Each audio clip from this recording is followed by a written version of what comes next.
करवाना चाहिए और इसकी क्या कहते हैं यादाश्त कमज़ोर हो चुकी है, इसकी यादाश्त वापस लाना चाहिए कि ये पाकिस्तान में कितनी सुखी थी, कैसी थी, ये किस तरह से झूठ बोलती है अपने बुढ़े भाई के कहने पे। कोई इससे पूछने वाला नहीं है। ये जो तुम्हारी वीडियोस बार बार पाकिस्तान वाले लगा रहे हैं, ये क्यों लगा रहे हैं? ये तेरी कब की वीडियोस हैं? तू तो इतनी अयाशियां करती थी पाकिस्तान में, इतनी अपनी मर्जी की जिंदगी गुजर बसर करती थी, तो आज तू किस तरह से बैठ के झूठ बोलती?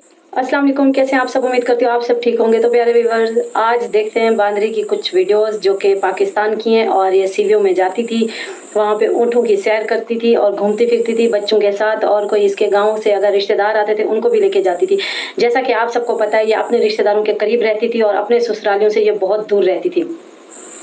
तो आज जो मैं इसकी वीडियोस आप सबके साथ शेयर करने वाली हूँ वो है समंदर की। समंदर सीवियो में ये इसके रिश्तेदार आते थे, उनको लेके जाती थी, कराची दिखाती थी, कराची में घूमती थी फिरती थी। आप सबको पता है आज से 3-4 साल पहले इतनी महंगाई नहीं थी हमारे मुल्क में, अभी ज़्यादा है। अभी अगर हम लोग सीवियो में जाएं 1000 से 1500 रेंट लगता है, उस टाइम 700 से 800 लगता था।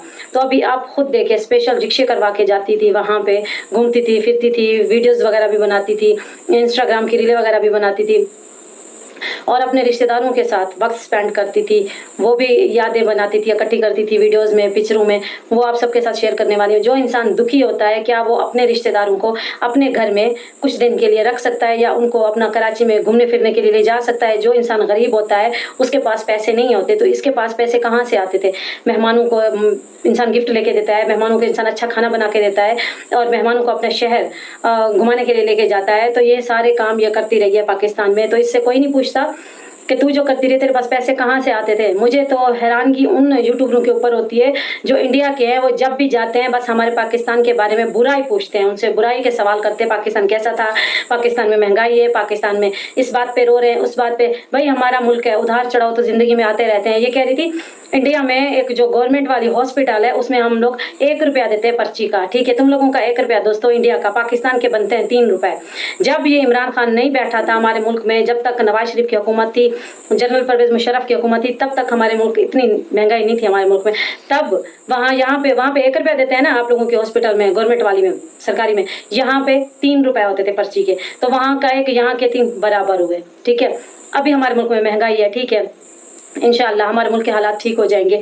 कोई बात नहीं, महंगाई है, जैसा भी है हमारा मुल्क है, पूरी दुनिया गुजार रही है ना। यहाँ पे 24 करोड़ से ऊपर 25 करोड़ की आबादी है हमारे मुल्क की। तो क्या वो सारे लोग मुल्क छोड़ के भाग गए और तूने अपने शोरों को छोड़ दिया, अपने बच्चों को लेके भाग गई, कुछ बच्चों को छोड़ के भाग गई? क्या जो बांदरी बोलेगी वही सच होगा? जो बांदरी कहेगी वही हुआ होगा हमारे मुल्क में? ऐसा कुछ नहीं है। सिर्फ वो बैठी हुई है नेशनलिटी हासिल करने के लिए। वो कहती है मेरी जिंदगी बच जाए, मेरी जान बच जाए। उसको पता है जो उसने गलती की है वो करने लायक तो नहीं थी, लेकिन फिर भी इसने कर ली इश्क में। इश्क के चक्कर में आपको पता है इंसान कहाँ से कहाँ पहुंच जाता है। ये भी ऐसे तबाह हो रही है बार बार। ये एक साइको औरत है, ये एक मेंटल औरत है, इसका दिमाग मेरे ख्याल से काम नहीं करता। इसको लिहाजा हॉस्पिटल में आप सबको लोगों को एडमिट करवाना चाहिए और इसकी क्या कहते हैं यादाश्त कमज़ोर हो चुकी है, इसकी यादाश्त वापस लाना चाहिए कि ये पाकिस्तान में कितनी सुखी थी, कैसी थी, ये किस तरह से झूठ बोलती है अपने बुढ़े भाई के कहने पे। अरे कुछ तो शर्म कर ले, जिस मुल्क में तू रह के गई, जिस मुल्क का खा के गई है, आज तू उसी मुल्क के ऊपर बकवास करती है। क्या तेरे अंदर थोड़ा सा भी नरमी वाली कोई जगह नहीं है तेरे दिल में? कहती है मैंने जब मुझे इश्क हुआ तो मैं बच्चे तक भी भूल गई थी, मैं बस इसके इश्क में पागल थी। अरे क्या कोई इंसान इतनी हद तक भी गिर सकता है?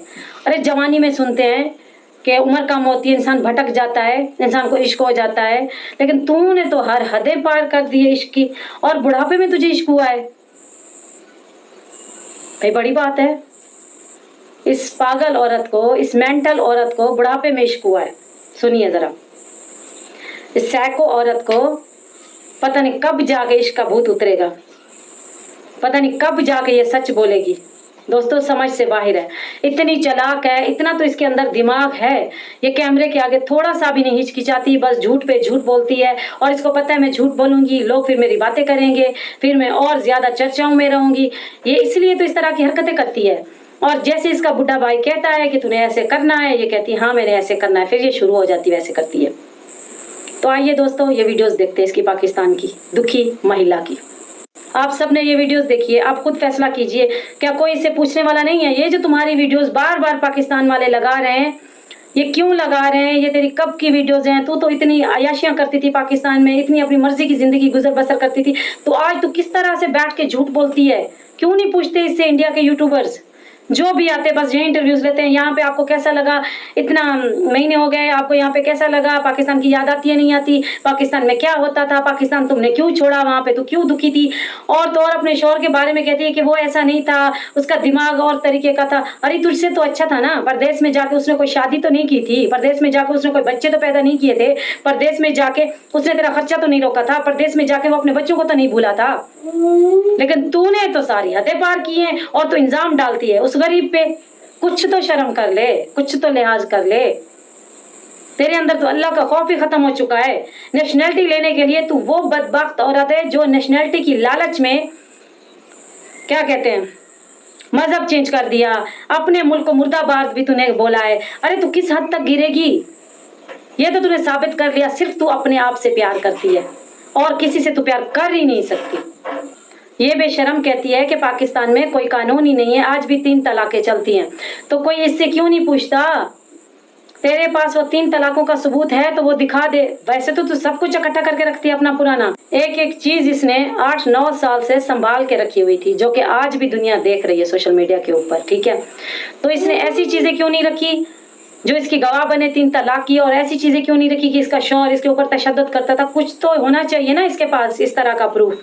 लेकिन दोस्तों कुछ भी नहीं है, क्योंकि ये औरत झूठी है, 100% ये औरत झूठी है। लिहाजा आप इसकी बातों में ना आइए। जो इसके देवर हैं, जो इसको कहते हैं भाभी जी, मैं उनको भी कह रही हूँ कि खुदा के लिए आंखें खोलिए। ये औरत एक नंबर की झूठी है, ये फितनी औरत है, ये एक साइको औरत है। ये कब किस टाइम क्या कर जाएगी आप सबको भी पता नहीं चलेगा।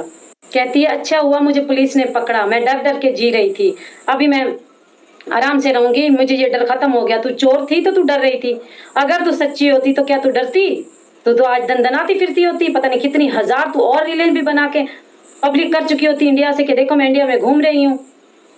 अरे तू सच्ची थी तो पाकिस्तान में बैठ के अपने मसले हल करती, लेकिन नहीं, उस गरीब का सब कुछ बेच के उसके मासूम बच्चे भी उठा के चली गई।